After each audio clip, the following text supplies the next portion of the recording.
may pinapagawa sa atin dito na rice cooker. Ito ay bigla na lang na wala yung ilaw niya kapag nakasaksak na. At syempre hindi yan iinit, hindi makakaluto. Tingnan natin. Saksak natin, dapat ilaw na yan. Ayan, kita nyo, walang ilaw. Kahit pa ibaba natin, itaas, wala pa rin. So, ibig sabihin yan, wala siyang power, na walang kuryente pumapasok dito. Ayun, alamin natin ang sira. Ang problema nito. Dalawang posibleng sira nito. Una, maaaring itong kanyang wire, maaaring putol itong kanyang papunta ng wire papuntang power cord. Ito. Tingnan natin kung paano malaman kung sira ito. So, ganito yun. Dapat meron tayong tester. Ito yung tester ko, ginagamit ko panghanap ng mga sira. Okay? Kung gusto niyo magkaroon nito, mag-comment kayo sa comment section para malaman niyo kung saan ako bumibili. Lagyan natin sa 20K. Tapos, gawin natin, test natin dito sa isang linya niya. Yung linya nito, isang papunta dito sa thermal fuse, isang papunta doon sa dito sa may switch. Okay? Dapat may reading yan. Yan, dapat nagre-reading siya. Yan, kita nyo. Yan. Dapat magre-reading yan. Pag tinap natin. Lagyan muna natin sa kabila. Subukan natin dito sa may linya. Dito papuntang thermal fuse. Ito dito sa may linyang to, may dugtungan. So, ibig sabihin, okay ito. Okay, itong isang linyang to. Yung isang linya. Tingnan naman natin yung isang linya. So, okay din. Itong linya niya. So, ibig sabihin, walang problema dito sa power cord niya. Ngayon, tingnan natin yung isa pang posibleng sira. Itong thermal fuse. Ito yung thermal fuse niya. Kailangan may reading to. Kung wala, sira ang thermal fuse. Ito, tap natin dito sa isang terminal ng kabilang thermal fuse, saka dito sa kabila. Yan. Tingnan nyo, wala siyang reading. Ibig sabihin, itong thermal fuse ang sira. Ayan o, walang reading. Dapat magre-reading yan. Yan. Pero ito wala. So ito yung sira. Ito yung papalitan natin. Ngayon, pakita ko sa inyo kung paano magpalit nito. Siyempre, kailangan meron kayong thermal fuse. Yan. Tanong nyo sa akin sa comment section kung saan ko ito nabibili at sagutin ko kayo para makabili kayo ng original nito. Okay? Ang pagkakalas nito o pagkakabit nito, siyempre, kalsin muna natin itong thermal fuse nya. Yan. Kailangan nyo din dito kung gusto nyo mag-repair ng screwdriver, flat, o kaya ay Phillips screw. Okay, pero karamihan Phillips screw na. Sunod, ito.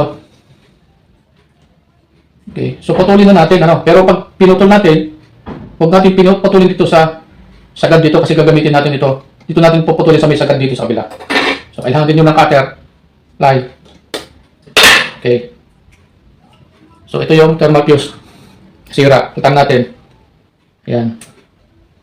So ito papalit natin. Mataas na rin value niya. Yan. Dito natin nilalagay. Babalik lang natin.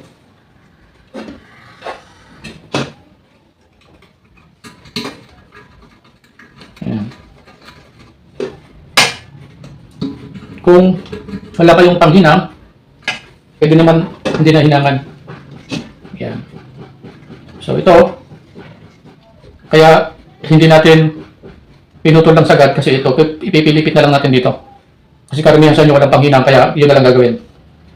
Suot na lang natin dyan, tapos ipilipit natin ng magandang pagkakapilipit. Yung sikip, hindi siya maluwag. Kahit kamay lang. Basta maganda yung pagkakapilipit nyo. Sikip siya, yan. Pero kung may panghinang kayo, mas maganda, hinangan ninyo. So makita ninyo. Test pala natin itong thermal fuse na nilagay natin. Makita natin kung mayroong reading siya. O yan, makita nyo na. Nag-reading siya. Yan. Ngayon, subukan natin kung may ilaw na.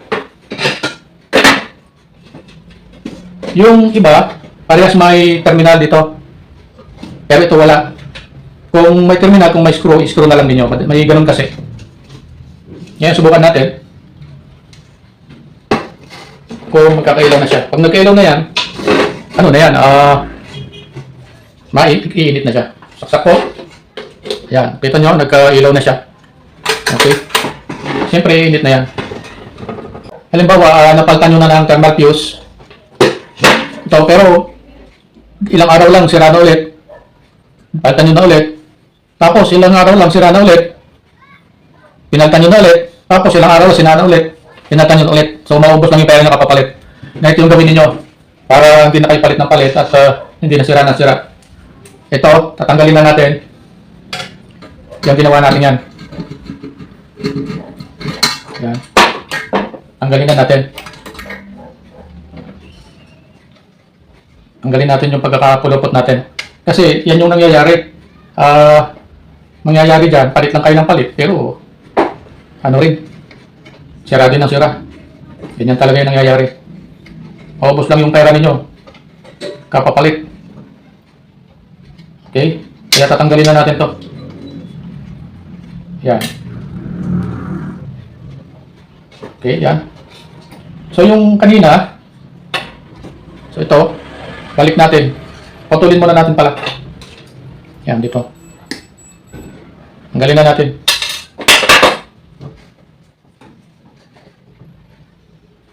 Tapos ibalik natin. So, ito, hindi na masisira ang rice cooker ninyo. Balik natin.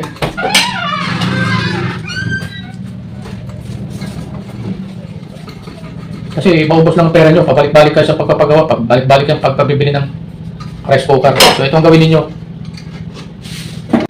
Yun. Tugtungin lang natin to.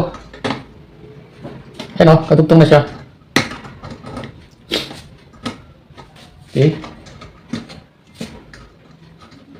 Yun. Ganda na yung pagkakadugtong.